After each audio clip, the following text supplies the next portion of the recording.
não para condenar esse mundo, mas para salvá-lo. Este é o motivo que nós estamos aqui, meus irmãos. O amor de Deus, a sua misericórdia. E esse é o motivo porque Nossa Senhora veio a essa terra. Porque ela sabia que um dia, vindo aqui, preparando através daquelas 3 crianças, toda uma escola de salvação, que é Fátima. Fátima é uma escola de salvação. É uma escola de buscar o sentido verdadeiro da nossa fé, da nossa vida. De entender a existência humana como uma passagem, como uma viagem em busca da nossa verdadeira pátria, que é o céu, da nossa casa, onde já estão lá Nosso Senhor, Nossa Senhora, onde já estão aqueles que nos precederam nesse caminho de fé, de esperança e de amor. Então, Nossa Senhora veio aqui porque sabia que um dia nós viríamos. Sabia que milhões de seus filhos e filhas espalhadas por esse mundo viriam aqui a esse lugar também. Não através de nada extraordinário. Vocês veem que não dá para a gente dizer que esse é um lugar turístico, não é? Porque não tem grandes belezas turísticas. Tem muito mais cidade aqui na Europa, são muito mais chamativas. Quantas pessoas às vezes acham que a gente é louco. Como é que você vai para a Europa, vai rezar, vai ficar escutando palestra, você vai gastar tanto para ir um retiro, para fazer silêncio? Acha que a gente é louco, não é? Não, vai para a Europa para conhecer lugares maravilhosos, ter experiências lindas, tirar muitas fotos. E depois? Tudo isso tem o seu valor, não é? Mas passa. Quem quer algo mais profundo? Quem quer um bem que nunca passe?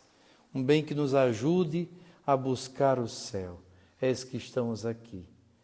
Então, estávamos nessa história tão bonita de Fátima, na 3ª aparição. A 3ª aparição e a última e a 6ª aparição, em 13 de outubro e a 13 de julho, são as mais fortes.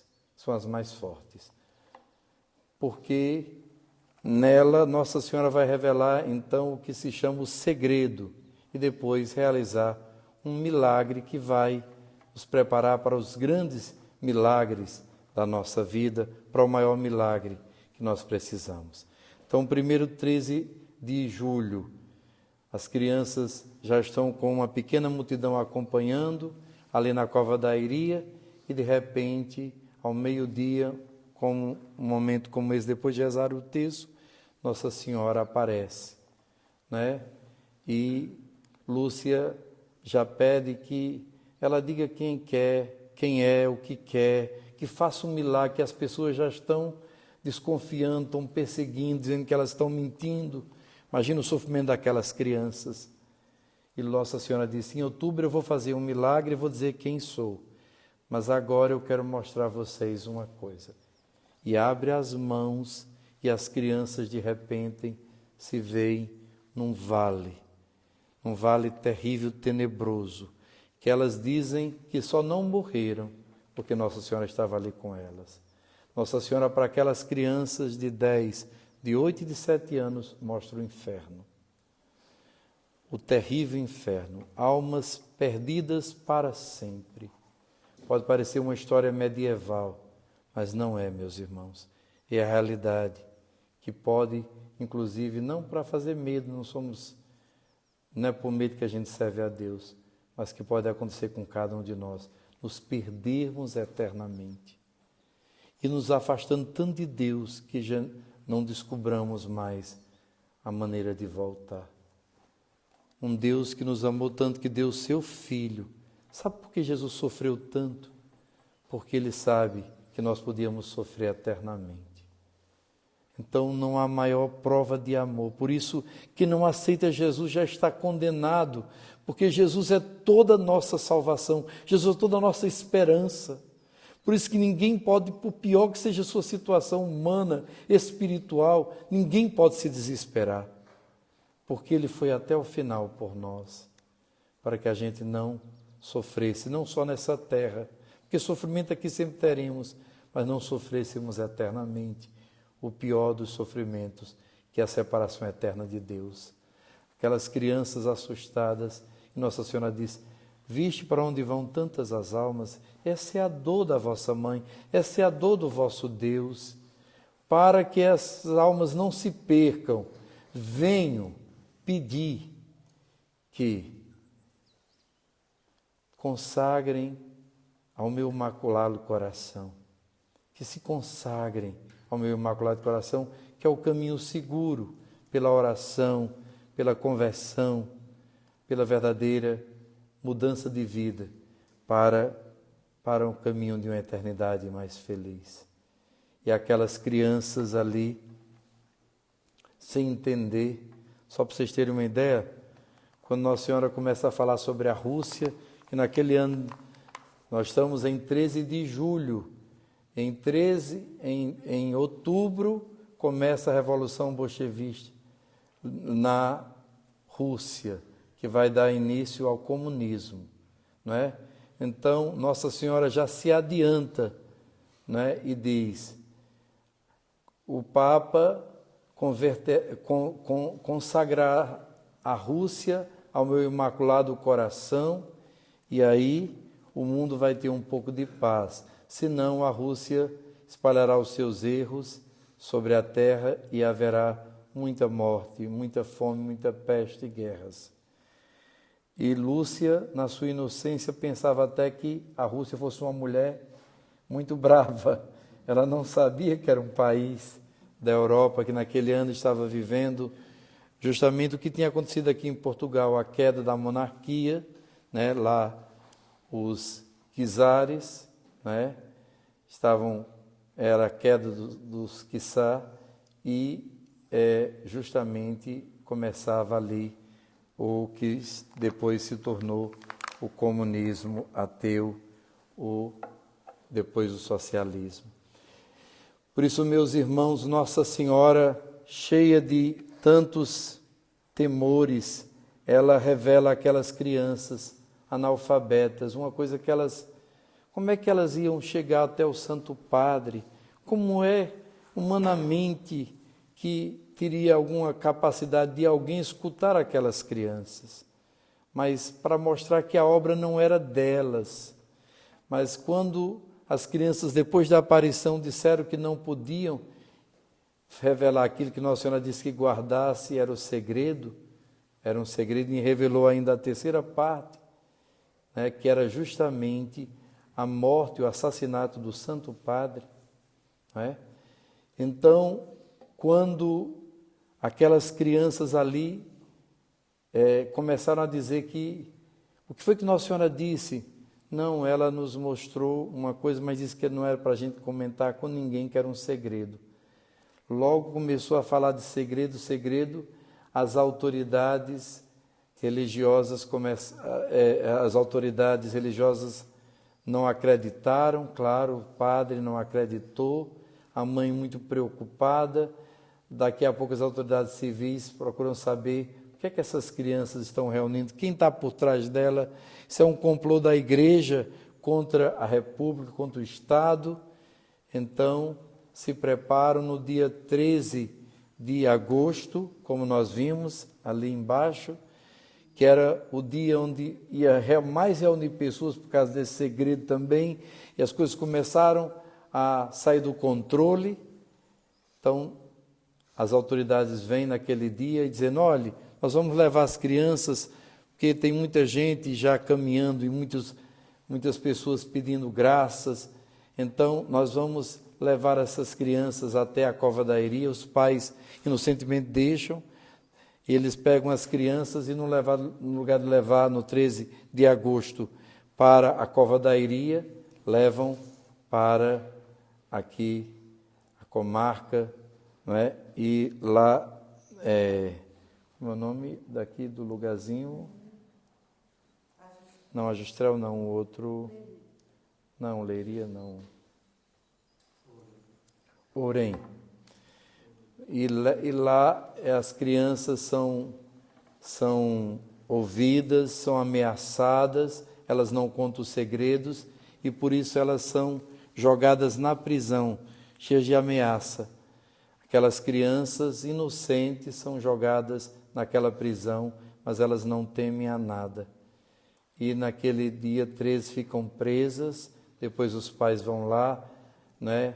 Uma decepção para as pessoas, e era isso que eles queriam gerar, que as pessoas ficassem satisfeitas com as crianças, mas as pessoas se revoltam e vão lá, e exigem a libertação das crianças, e as crianças então, no dia 19, tem aquela aparição que nós vimos. Vocês entenderam agora então a história toda? Sim? Só sobre o segredo. Então, esse segredo ficou.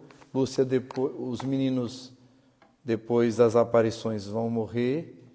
São Francisco e Santa Jacinta Marto. Depois, Lúcia vai vai para as Doroteias, vai ser religiosa. E depois ela vai para as Carmelitas. E lá, nos anos 40, né, ela pede, Nossa Senhora autoriza ela a escrever e a revelar essas duas primeiras partes, a visão do inferno e o pedido de Nossa Senhora que se consagre, que o Papa, junto com todos os bispos, consagre a Rússia ao Imaculado Coração dela, para que não espalhe. Já estava espalhando os erros do comunismo por todo o mundo, né? Lembremos da Revolução Espanhola, lembremos de todas as revoluções, né? Depois da Segunda Guerra, o mundo também é dividido, né? A Europa fica completamente dividida com o Muro de Berlim e começa então o grande sofrimento para esse povo, a perseguição à igreja nesses países. Então, Lúcia manda a terceira parte do segredo para o Santo Padre, escreve, entrega ao bispo, o bispo entrega ao Santo Padre, o Papa lê, né, os dois papas seguintes lê, tanto João 23 como Paulo VI, leem o segredo, mas deixa lá escondido. Era chamado o terceiro segredo de Fátima, a terceira parte desse segredo. Por que a igreja não revelou?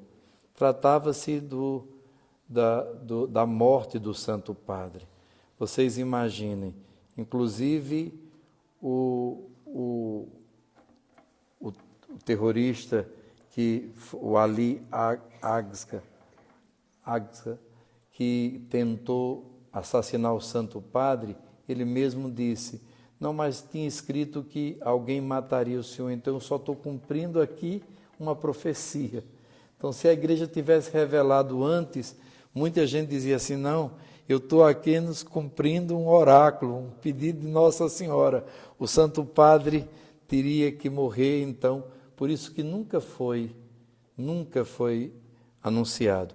Mas quando aconteceu o atentado, justamente no 13 de maio de 1981, na Praça de São Pedro, o Papa, salvo milagrosamente, na própria clínica Gemelli, quando estava lá, pediu para ler esse segredo e ali ele decidiu que tornaria público esse segredo, que divulgaria mais e mais a mensagem de Fátima e que adiantaria a beatificação dos pastorinhos, como realmente aconteceu.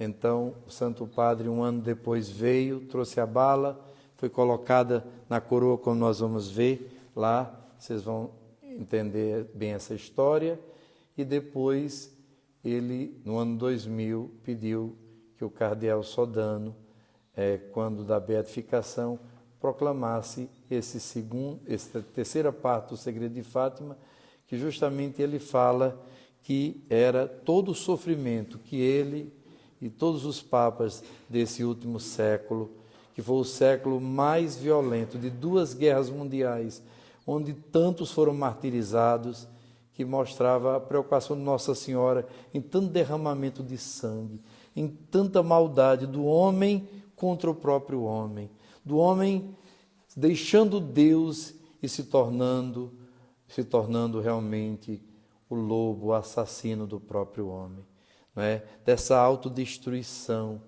depois todo esse perigo que começa a querer voltar da guerra nuclear, né?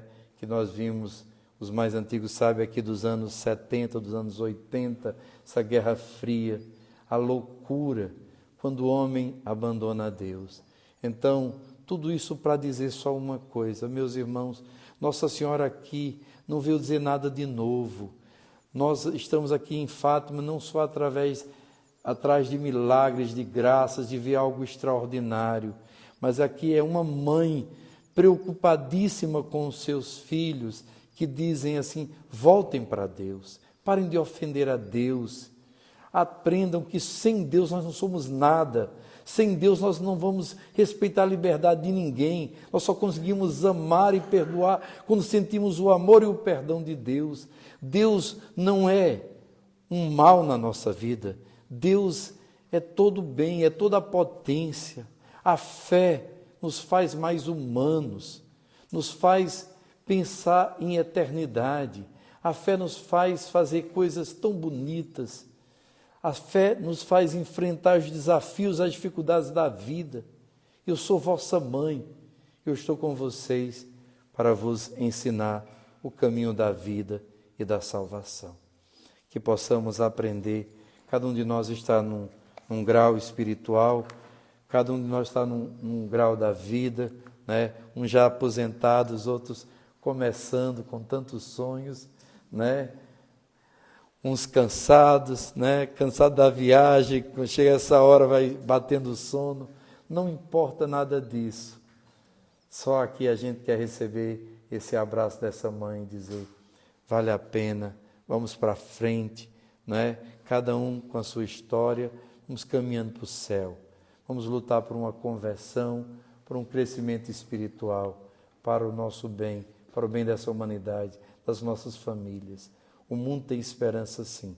Se começar de cada um de nós, a gente voltar para Deus, a gente escutar essa mãe, a gente tomar como aqueles pastorinhos tomaram, um caminho de seriedade e de vida, esse mundo tem jeito e a gente pode sonhar realmente com a eternidade mais feliz. Louvado seja nosso Senhor Jesus Cristo.